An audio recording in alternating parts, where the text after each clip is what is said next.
everyone. I am Alyssa London, and I'm a member of the Tlingit Tribe, and I'm honored to be here at Daybreak Star Radio as a guest interviewer. And thank you so much for asking me to interview you. It's an honor. Of course. Thank you for having me. Waka, Adankta, Ayutanagamak. My name is Jermaine Prince Jackson. I am Yupik from the Tlingit Tribe in Alaska, Western Alaska. We live on the Yukon.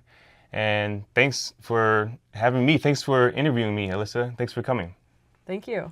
Can you tell us a little bit more about where your village, your Yupik village is and what it's like? Let's start there. Yeah, so our village is on the Yukon in Western Alaska. And so if I make the Alaska, oh, there we go. There we go. So I'm kind of right here. So Western Alaska. So we're right here. We're Yupik, so the Nupiaks are up here, we're Yupik, and then you have the Athabascans in the interior, and then the Aleuts down here. And then where's my people? Your people are down here. Perfect. Yeah.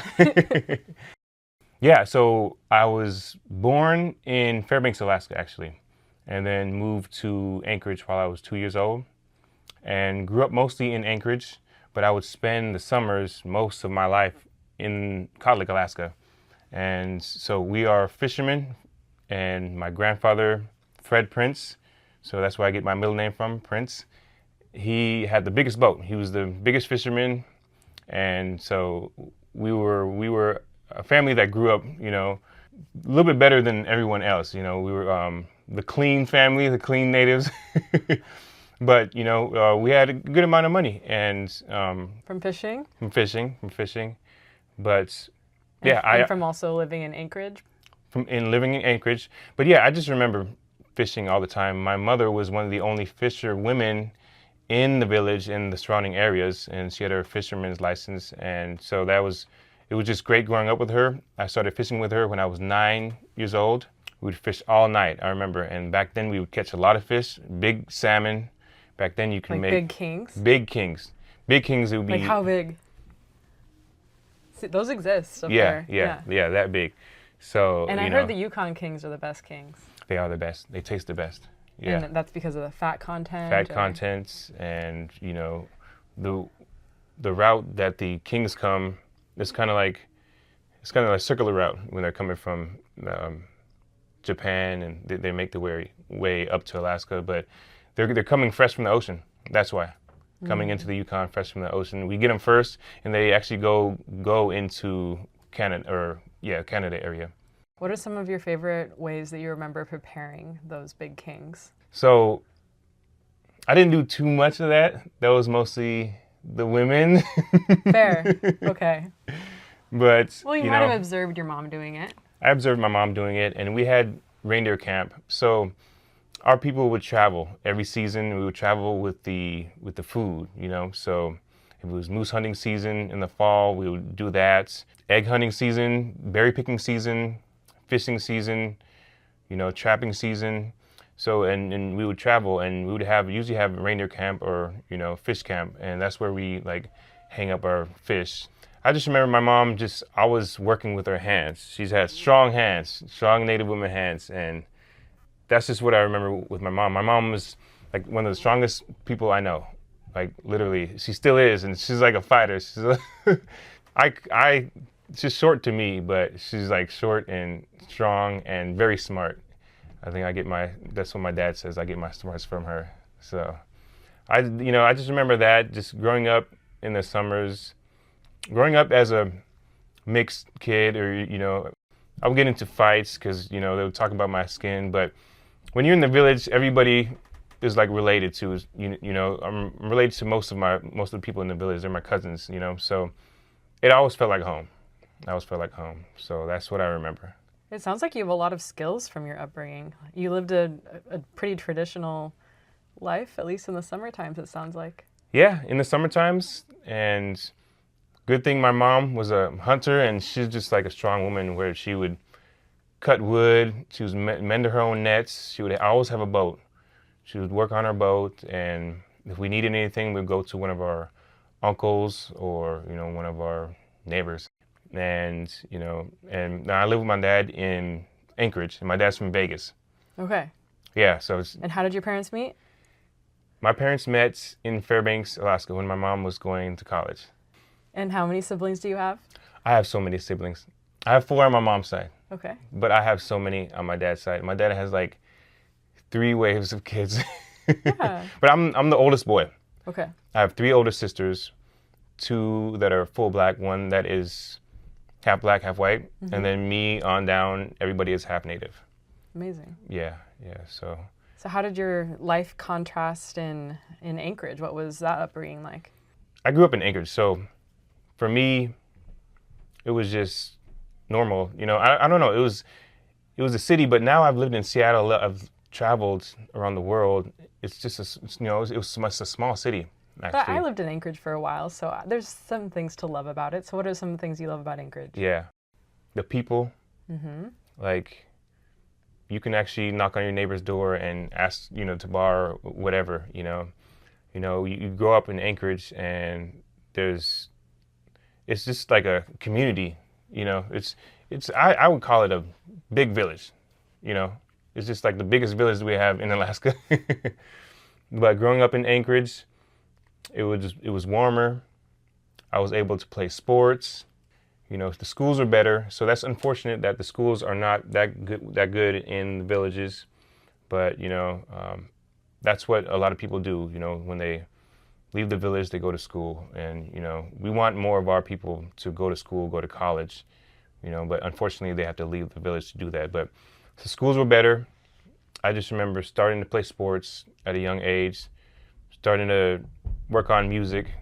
I started with a recorder, and then I started playing saxophone in high school. But yeah, sports, I started playing basketball first. Okay. Yeah, and when I was 12 years old, I was like the tallest kid in the school. Then everybody shot it back up, like in high school, everybody caught up to me. But yeah, you played football in college. That's amazing. So can you share a bit more about your sports trajectory that led you there? Yeah, so like I said, I started in basketball, and I remember my dad saying, I think you'd be good at football. I started playing football in 8th grade, so a year before high school.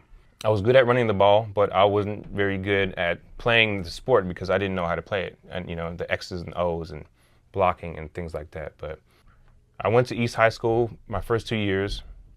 I started on C team. I was a starting linebacker and a running back. And then sophomore year, I jumped up to varsity. So I skipped junior varsity. I went straight to varsity. And that's when I played linebacker. So in my last 2 years, I was at Bartlett High School. And so starting from football in 8th grade, and in 3 years, I put in the work, and I was captain of the defense. I would just, I had it in my mind that I wanted to be the best. So whatever I do, I want to be the best, at least as best as I can do it, So, I put in the work. I remember in like junior year, senior year, I would wake up early, like at 4:30 in the morning, and go and work out before school, even if I had practice after school. Wow. So that is where I got my dedication from. I just wanted it. I just wanted to be good. Yeah. So, I made it to varsity. I was captain of the defense junior year and senior year. And then I was able to walk on to the University of Michigan football team after getting accepted to the School of Engineering. So, that's kind of my, trajectory into football, college football. And I think I'm the first from my Yupik tribe to play Division I football. That's really impressive. Yeah, thank you. Also, to be on a D1 football team and study mechanical engineering, how did you balance that? Well, that was tough. And that's actually the reason why I only played for 2 years. It was just structured. We had workouts in the morning, 6 a.m. in the morning. And sometimes I was so tired, I would go back to my dorm. I would lay down on the bed. I would be like, I'm laying here for 10 minutes. And I would be laying there for like 30 minutes and miss class. But, I just had to learn discipline, structure, especially when I'm going to school and I don't have any, family or relatives around me to help and to support. Because my parents, they separated when we were like, me and my brother were pretty young, but they were always there though. So, I just had to learn and stick through it. And I had to be the role model for my family because, like I said, I'm the oldest boy and I have a lot of younger brothers and sisters looking up to me. So, even though I didn't finished my 4 years playing college, I finished my degree. Yes, you did. And that was the biggest thing I wanted to do. Finish my degree and, say and give my degree to my dad. And he was so proud. How did you choose mechanical engineering? That is a rigorous line of study, but it's also very fascinating, right? Yeah. You learned a lot. I was always good at math, and I love science. Like, one of my favorite subjects in high school was physics. I also took AP Bio, but I was more of like a physics guy, and I was good at it, I chose engineering because that was something that, would be a good opportunity for me to have that degree. And engineering's big in Alaska. And I feel like if I had that degree, I would get a good job. Yeah, so that's why you teed it up. So to let people know what the biggest industry in Alaska is and how that laid the foundation for your career. Obviously, your career has gone in many cool different directions since then, but how did you start your career? Oil and gas? Oil and gas. Yeah. So I started in oil and gas as a mechanical/piping engineer. I worked on projects at BP, ConocoPhillips, Shell as well. And I worked at the Alaska pipeline as well. And I worked there for a little over 4 years. And I learned so much. Learned so much from my colleagues. Learned how to be a professional and work in a professional environment. I learned from my supervisors. It was just a great learning experience. And everywhere I go in my life, I take something that I can learn from anybody or any situation, and I keep it and I apply it to my life. And so it was just great to get that experience working in a corporate environment. And although I didn't want to stay there for the rest of my life, it was something that I appreciate. What are some of the best learnings from that period of time? We'll set the scene. Like, in Alaska, there's only so many industries. We have less than 1 million people. In Anchorage itself, but we have like 200,000. But then there's these like towers that say like Conoco and BP, but BP was sold, I think. Okay. Yeah. And yeah, so it's one of the biggest industries in Alaska, oil and gas. And that revenue that we make, affects all of Alaskans because it affects the permanent fund dividend. Which we all receive. Yeah, if you're an Alaska resident. Right, well, sorry, yes, when we live there. Yeah, when we live there, we receive that. Yeah, but some of the biggest things I've learned is how to be a professional.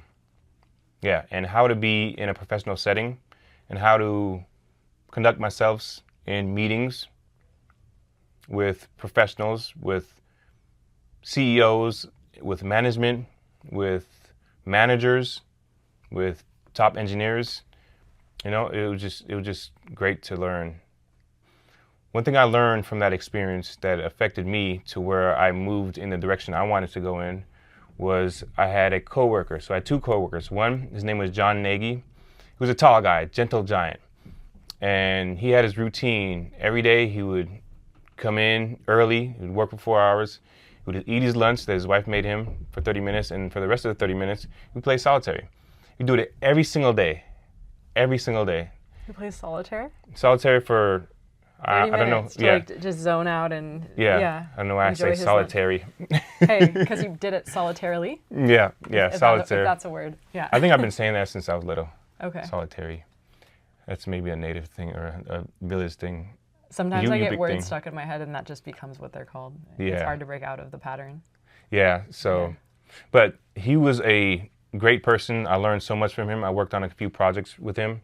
So he actually retired, and 6 months later, we got a call at the station, not the station, but at work, that he passed away. But he did what he loved, what he loved. Every day he had a great attitude. So I had another coworker that had the worst attitude come into work. And I'm pretty sure we all, have been around people like that. But, we all had good jobs, we're working in engineering. But, he just had the worst attitude. And he was a few years from retiring. And he kind of hated his job. So I was like, you spent your whole life not doing what you love. And I didn't want to do that either. That's kind of how I moved and shifted into entrepreneurship. Well, I've always been an entrepreneur, but entrepreneurship and then audio engineering and then music. In a previous conversation, you told me this. I mean, I want to quote you and say it for you, but you said don't let the music die inside you. It was so powerful when you said that. Or don't die with the music still inside you. And when did that thought first come to your mind? That came to my mind back during COVID. So right before COVID, I was in the event industry.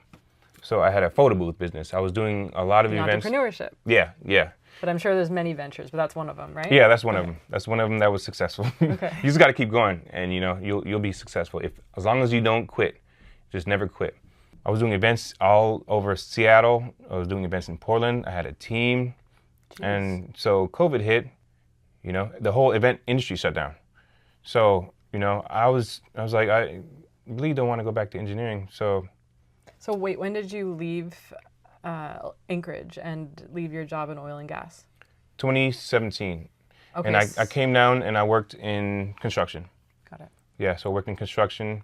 And a few years after that, I helped my brother start a flooring business. So, I was a project manager for a little while, so for a few years. So, I went from piping, mechanical engineering to project engineering to project management to audio engineering to what I do now. So then when you were working with your brother, then you started the photo booth business. Yeah. So I was doing that at the same time as I was helping him. He was doing most of the work, but I would do the paperwork. I would, review the drawings. I would work on the contracts, and he would be, manning the team, on the floor. And, I'm a strong dude, but I'm used to, being behind the computer. Yeah. Either making beats or, working on software. When did you start making beats? I started making beats in college. Okay. Yeah. So I started playing the saxophone in high school. And because you were just inspired, you just liked the instrument? Yeah, well, I just like jazz. I liked, you're the coolest guy with the alto sax. Yeah. And I became, first chair sophomore year. Okay, so you throw down. Yeah. And can you still? Unfortunately, no, but I can. But you can pick it back up. I can pick it back up, and okay. I can make something on my computer that sounds like I played it. Yeah. Yeah. So, I started making beats in college, and I kind of got away from that because I had to go and focus on engineering and my work in oil and gas. But I've always wanted to be a music producer. Like, I would buy software, but I wouldn't use it. And so... Is it because, sometimes the things we want most are almost the scariest things to start? Yeah. Why is that? We don't want to fail at what we love? We don't want to fail.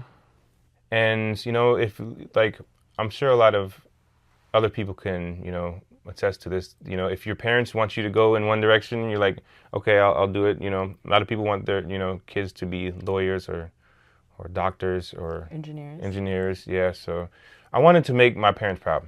I wanted to be the first one to graduate from college. A top college. I wanted... With a mechanical engineering degree. There we go. And a D1 football experience. Yeah. That's amazing. Thank you. Thank you so much. With roots in a Yupik village. Yeah. Yeah. Yeah. When you say it back like that, it sounds great. Well, it is great. It's pretty cool. You're inspiring. Oh, thank you very much. I appreciate it.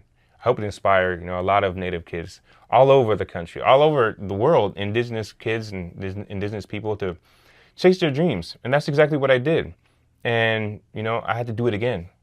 I had to chase my dreams again. So when you said, don't let the music die inside you, or don't die with the music still inside you, that was a voice I heard when, the whole industry shut down. So I was like kind of... The photo booth industry with COVID. The whole event industry shut down because you couldn't put on any events at all. I heard that voice when I woke up one morning when YouTube was still playing. And I was like, that voice is talking to me. I scraped up whatever money I could and bought a MacBook Pro and started teaching myself how to make music on Logic Pro. I started out in GarageBand, but I worked on Logic Pro and I started teaching myself on YouTube. And I just kept going. I told myself, I'm going to do this. And it didn't matter if people thought I was crazy.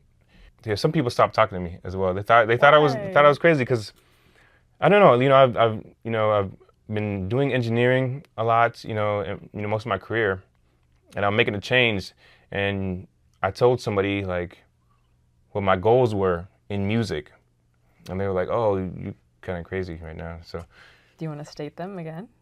Because I know you're still on the up. Well, yeah, I want to be a platinum hit making music producer. Done. Okay. Yeah, there we go. Nice. And performer. Performer. Mm-hmm. Yeah, I'm an Platinum artist. as well. Yes, I'm an artist and performer as well. And that's just part of my growth. Don't you already have a Grammy recognition? No, not yet. But wait, you're Grammy. I'm a Grammy U member. There we are. Okay. Yeah, so I've made connections. And the first you picked to be that, right? I don't know. Okay. That's a good question. We'll check that out. I'm a Grammy U member, and I've attended some Grammy parties this past February in LA, and I've met some great people, made some connections. So I'm gonna keep that going, and it's kind of like entrepreneurship. You just can't give up. Yeah, as long as you don't give up, you'll make it in whatever you want to do in your passion, and you just got to be open to how the universe will take you different places. And like I didn't know I would be here right now as well. I made sure that, I continued to get my education. So this past June, I graduated at University of Washington in audio production. And so what I told people was like, I'm still an engineer, and now I'm an audio engineer. So now, I'm over here at Daybreak Star Radio as the station producer. Congratulations. Thank you. I appreciate it. The ability to see your goal and your dream and then go and get an education and then stack the wins to be able to ensure your success. Like, what's that? Are those like conscious choices, a strategy that you're laying down, or how do you? It's just determination. It's like, I'm going to do what it takes. I don't care how long it's going to take me. I believe in myself. It's belief as well. And you just got to believe in yourself. And nobody's going to believe in you until you believe in yourself. You just got to keep going. It doesn't matter if people think you're crazy, like they thought I was crazy. But you know what? My name is Jermaine Prince Jackson. So, maybe I should have started in music earlier. It's a pretty cool name. Oh, I appreciate it. This is how Creator in the universe took me, So, it's nothing but up from here. How did your parents choose your name? My dad's favorite Jackson was Jermaine, and my mom's maiden name is Prince. Amazing. So, they were the Prince family in Kotlik, Alaska. Shout out to all the Princes, and shout out to all the there's my relatives in Kotlik, Alaska, and in Anchorage and everywhere else. And then how did you choose your stage name? Saint Jermaine, well, it's my producer name at first, but that's the name I go by when I make music at all, period. And it's on Spotify. Check it out. It's on Spotify. I just dropped my second EP, All Saints Special 2, and I have a few other singles up there. There's no big story to that. I was just thinking of, producer names, and one of the producers that I looked up to, I was like, "How did you find your producer name?" He was like, "I just use my nickname." So my nickname in the village is Pookie. Yeah. Okay. They still call me Pook. Yeah, they still call me Pook. Only people that I know. Hawaiian to me. Oh yeah. Yeah. Yeah, my dad named me Pookie because I was a big baby with big arms. He used to call me Popeye. I didn't want to go by that name as my producer name. I only let my relatives call me that. But I just saw like something online. It said it was a saint, and it was Saint Jermaine. It might have been on like the History Channel or something like that, and it was Saint Jermaine with a G, and he was one of the saints. And I was like, that would be a cool name, a producer name, Saint Jermaine. Yeah, it is cool. Yeah. So I was listening to some of your tracks. Can you walk us through your discography? I think that's called how you refer to it. Yeah, discography. Discography. I have All Saints Special 1, which I dropped in 2025. And my first song on there was Who That Is. It's so funny. So I started recording in 2024. So I'm only kind of like 2 years into this, but I've gotten better, with anything, if you keep the repetition up, you're gonna get better. I just wanted the world to, be introduced to who I am, and just be fun about it. So my music is, sometimes I'll get deep and talk about the problems that we have in the villages and on the reservations, but my music is more melodic and more fun, and it's has more of a positive vibe, upbeat, happy vibe to it. So I released 6 tracks on there, and then this past couple months I released All Saints Special 2. And that's just basically kind of an upgrade. And right now I'm working on All Saints Special 3. And I already have a few tracks done. So I'm always working. Does Creator give you the vision for the tracks, or what's your creative process? Yeah. Yeah. Because he hits you with it? Yeah, sometimes I wake up with a melody in my head. Yep. And I will record it. When I'm in the shower, I come up with some of the best stuff. So when you're in that reach for voice memo on your phone. When you're in that flow state, when you're in that zone, it comes to me. Like I can hear melodies in my head. I can hear songs, and then I start creating the lyrics to the verses or the choruses actually. And then I go from there. Sometimes I'll just record the lyrics and then get on my computer and make a beat to it. Or I'll already have a beat in my head and then I'll come up with a chorus. So there's a few ways that I create. But there was a quote that said, and the guy that said, he's a great painter. He says he dreams his painting and then he paints his dream. And that's kind of what I do with my music. Yeah. Do you think Creator gives you just enough of a vision for your next step, and then it kind of that's what leads you down your path, or what has been, since you've accomplished so much, so in reflecting, how do you feel like your path has been laid out for you? Yeah, I think if you put the attention, the intention out into Creator will guide you, will show you the next step. If you use your intuition, sometimes you'll find the next step, and you just got to go. There'll be different opportunities. There'll be 1,000 ways for you to get to your goal, but you just got to take the step. I know that you just performed at Folklife. What was that like? Oh, that was great. I had a great performance. I don't know if that was the right audience, because. Was it at the native part of Folklife or a different No, stage? it was a different stage. It was Okay. Older people, but it's okay. Yeah. Those people that was reps. rocking with me. Yeah. Yeah, it's hip hop. Hip hop and R&B. So, but personally, I had a great performance. I didn't forget any lyrics. And there were some people in the audience that was rocking with me. So it was, I enjoyed that experience. And just like anything, you have to learn, and you just get better. And I had fun. So that's all that mattered. So what are some of your plans for Daybreak Star Radio? Well, here at Daybreak Star Radio, we're moving into a new direction this year. But we're working on a lot of media. We're trying to make sure we build up our audience and continue to expand our listenership and get the word out that we want to indigenize the airwaves. So I have a show called The Winner's Edge, where I highlight Native American and indigenous athletes. And I have a new show that I'm going to be working on where I highlight Alaskan Native artists. So we want to indigenize the airwaves. We want to highlight people like yourself that are doing great things out here. And not just artists, not just athletes. There's so many people in Indian country that are doing great things. Doctors, lawyers, entrepreneurs, businessmen, businesswomen, that's what we like to do here. We focus more on the art side, but, we want to just continue to expand our reach. Just, put great content out there. Exactly. Work with great people. Uplift other indigenous people and their Yep. stories.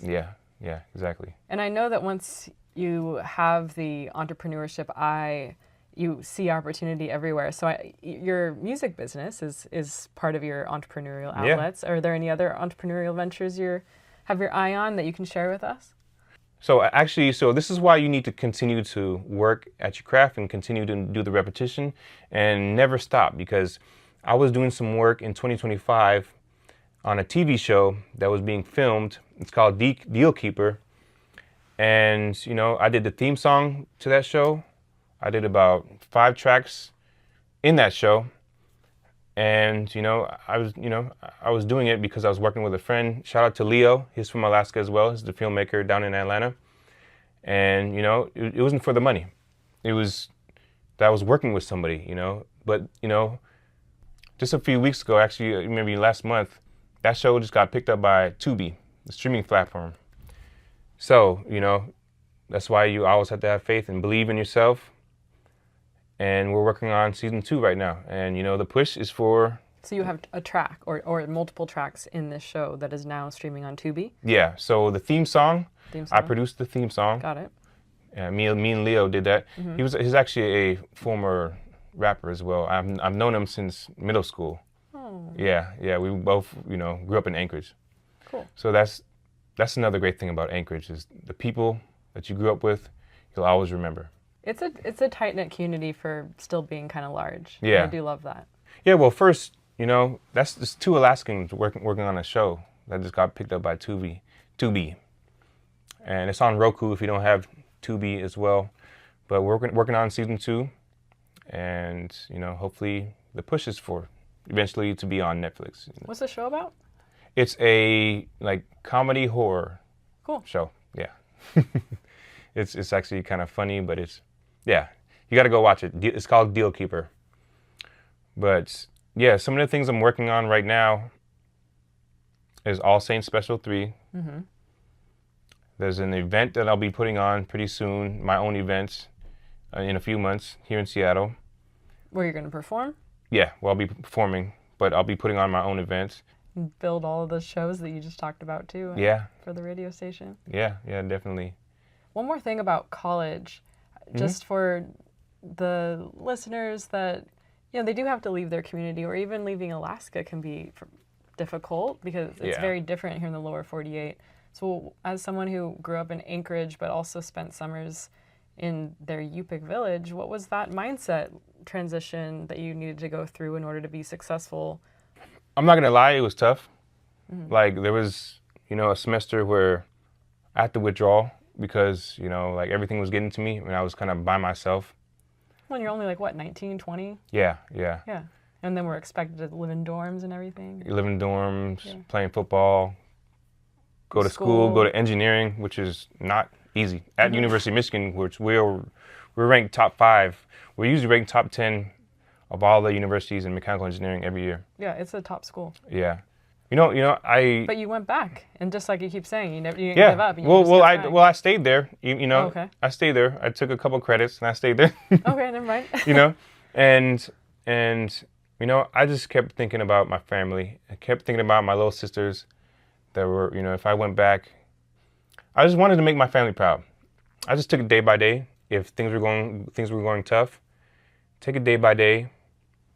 Go play basketball. Talk to your friends.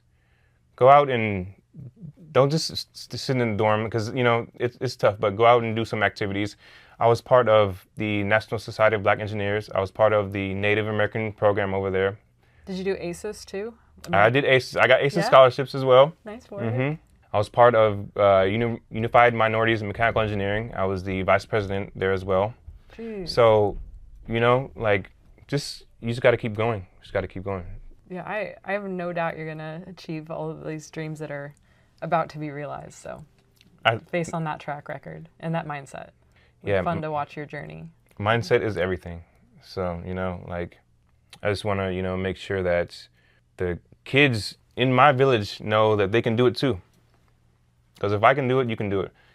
Growing up in Alaska, being half black, half native, a lot of people don't think of you as, you're supposed to make it, So, and it doesn't matter what anybody thinks. It only matters what you think.